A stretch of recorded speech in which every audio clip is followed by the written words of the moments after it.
Alaykum, biz Globalizer подписчиклari, nomzodlari, akalar mana xudo xolasa yana bugungi kun sanada xudo xolasa Furqat akamiz kirib Yevropa zonasiga xudo xolasa viza oldilar.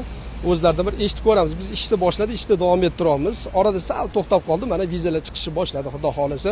Assalomu alaykum. Assalomu alaykum. Furqat aka, yaxshimisiz? Tuzumisiz? Qayerdan so'ki? Toshkent shahri Chilonzor tumanidaman.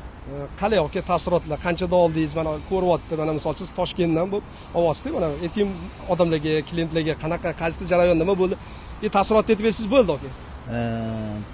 Dekabr oxirlarida topshirdim dokumentlarni.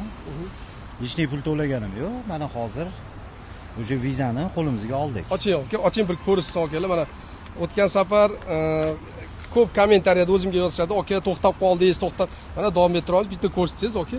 Bo'ldi, mana. O'z bitta ko'rsatib yuboring. Biz Globalize'dan kattakon rahmat. Vizalarni qabul qilib oldik. Joningiz sog' bo'lsin aka, qalay? Bizdan xursandmiz, mamnunmiz. Joningiz sog' bo'lsin. Yaxshi kunlarga borib zo'r pullar ishlab, xudo xolasa ishonch bildirganingiz uchun rahmat. Hurmatli nomzodlar va podpischilar, albatta biz Globalizer sizlar bilan hech qachon nima desam bo'ladi, sizlarni taassurotlaringlar qoldiradi. Xudo xolasa kelinglar, topshiringlar bizga, albatta biz Globalizer bo'linglar. Hech qachon sizlarni yondirmaydi, cho'ktirmaydi, albatta Yevropaga uchirib yuboradi. O'zingizlarni ehtiyot qilinglar, albatta telefonlarga telefon qiling, sog' bo'linglar.